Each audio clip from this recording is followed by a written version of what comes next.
يا مساء الورد والفل والياسمين على احلى واجمل متابعين. ازيكم حبايب قلبي؟ عاملين ايه؟ يا رب دايما تكونوا بخير. اللهم صل وسلم وبارك على سيدنا محمد وعلى اله واصحابه اجمعين. انسي بقى البانيه وانسي الشيش طاووق وتعالي بقى نعمل مع بعض احلى كباب حله بالفراخ. زي ما انتم شايفين كده معايا 3 صدور من الفراخ. طبعا بنشيل بقى الجلد ونشيل الاجنحه وبنقطعهم كده زي ما انتم شايفين مكعبات صغيره. ولو انت اول مره بتتابعوني يا ريت تشتركوا في القناه وتفعلوا جرس التنبيه عشان يوصلكوا كل وصفاتي. وما تبخلوش عليا بلايكاتكم ولا بكومنتاتكم. ويلا بقى نشوف وصفتنا. طبعا قطعناها كده مكعبات صغيره.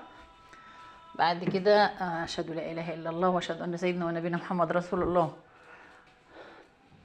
طبعا المغرب بيدن بقى، فلازم كده نشاهد كده مع الاذان وهو بيدن. طبعا بقى بعد ما قطعناها كده مكعبات صغيرة، هننزل بقى بالتوابل بتاعتنا: ملح، كمون، فلفل، كزبرة، توابل فراخ، فلفل اسود وبابريكا. وهنقلب بقى ده كله مع بعضه، مع بقى كده عصرة من الليمون على شوية من الخل. يعني ايه، بنتبلهم كده مع بعض. تقدري بقى تسيبيها كده براحتك ساعة 2، او تقدري تعمليها بعد نص ساعة، يعني زي في الوقت اللي انت عايزاه. كل ما بتسيبيها كل ما بتبقى في التتبيلة بتبقى حلوة وتشرب من التتبيلة وبتبقى جميل. طبعا هنعصر عليها ليمونتين وهننزل بخل وهنسيبها بقى كده حوالي نص ساعة او ساعة في التلاجة لحد ما نيجي نحضر الغدا بتاعنا. طبعا اللي وصل لحد كده بخلش عليا باللايك، انتوا بخلانين باللايكات يا جماعه. يا ريت كده تدعموني وتقفوا جنب مني، عايزين كده القناه بتاعتنا تكبر. ويعني فبالله عليكم كده يعني ما تبخلوش عليا باللايكات. طبعا بشكر متابعيني الجداد اللي نوروا قناتي، وبشكر كل اللي كتب لي كومنت. بشكر حبيبتي اول اللي كتبت لي كومنت في اللي هو كان في الفيديو بتاع الكسكسي. ربنا يخليكي حبيبتي وشكرا ليكي ولكلامك الجميل، ويا رب يعني بصراحة كلامك ده بيخليني يعني ببقى فرحانة وسعيدة جدا. طبعا كده حطيت بقى شوية اهوت من الخل، اقلب بقى كله مع بعضه. عايزه اقول لكم ان كل واحد بيكتب لي كومنت كده وبيشجعني فيه. عايزه اقول لكم ان انا لو فيها تعب الدنيا ببقى عايزه اقوم كده واهدي الدنيا واعمل معاكم حاجات، يعني حاجات كتيره. فطبعا يعني ربنا يخليكم ليا وما نحرمش كده من دعمكم. طبعا بقى سيبها ساعه كده في التلاجة زي ما قلت لكم، هنحطها كده ساعه. وبعد الساعه بقى جينا معانا طاسه اللي هنعمل فيها كباب الحله بتاعنا. طاسه بقى كده، اول هننزل عليها كده بنص كوبايه من الزيت او ربع كوبايه، يعني هننزل بشويه زيت حلوين كده. وبعد كده اول بقى ما الزيت بتاعنا يقدح، طبعا بقول لكم اول ما الزيت يقدح هننزل بقى بالقطع الفراخ بتاعتنا. وطبعا نحط واحده جنب واحده علشان طبعا احنا عايزين نقفل المسام بتاعتها ونتشوح. شايفين اول ما بننزلها في الزيت على طول يعني الزيت قادح علشان يقفل لنا المسام بتاعتها وما يخليهاش تنزل ميه كتير. وفي نفس الوقت بقى كده تحمر معانا وتدينا كده ايه، يعني تحميره حلوه.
طبعا بقى التتبيله اللي احنا كنا حاطين الفراخ فيها مش هنرميها بعد ما تتحمر كده وتاخد تحميره حلوه.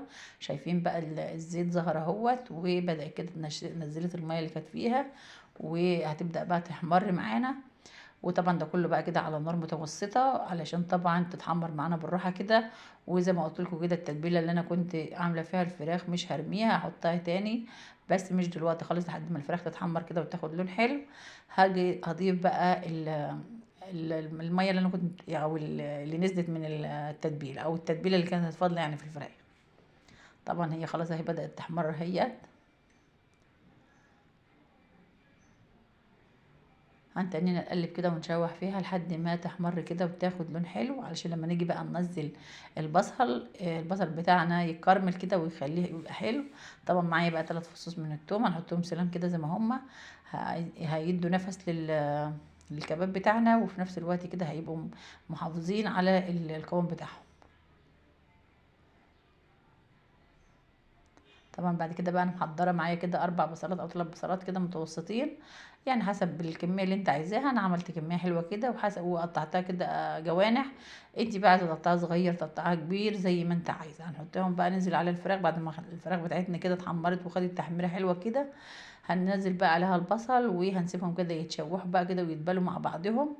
هنحط رشة ملح بسيطة وهنغطي وهنسيب لحد ما البصلة بتاعتنا تدبل كده. وهنحط لها بقى كمان مكون جميل جدا هيديها كده بقى اللون بتاع كباب الحلة اللي هو باللحمة، يعني هيحمرها كده ويخليها حلوة. طبعا هنحط معلقة بابريكا كمان بس دي ما استورتش معاكم. انا حطيت معلقة بابريكا علشان تحمر الفراخ. وهنزل عليهم بقى كده اللهم صل على النبي بالمكون اللي انا قلت لكم عليه. طبعا اهو بعد بقى هتتشوح كده البصله بنزل بقى بالتتبيله اللي انا كنت عاملاها عليها، هسيبها بقى كده اللي تستوي مع بعضها وتستوي مع بعضها، وبعدين هنرجع لكم تاني. كده خلاص بقى البصله بتاعتنا كده اتشوحت خالص اهيت ودبلت خالص. هنزل بقى في الوقت ده نزلت بمعلقه بابريكا بس ما اتصورتش معاكم. وهنزل معاكم بقى كمان بمعلقه من الصويا صوص ومعلقه من دبس الرمان. الاتنين دول هيفرقوا في الطعم جدا، وكمان هيخلوا الصوص بتاعنا كده غامق كده، وهيخلوا الفراخ بتاعتنا كده محمره وجميله.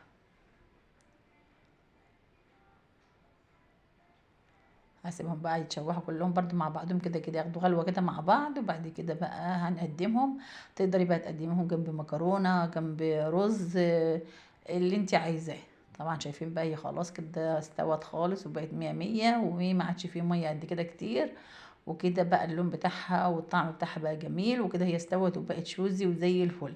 هنقدمها بقى كده في طبق التقديم. شايفين بقى الجمال والروعة بجد. شوية كباب بالفراخ هتاكلوا صباحكم وراها من حلاوتها ومن طعمتها.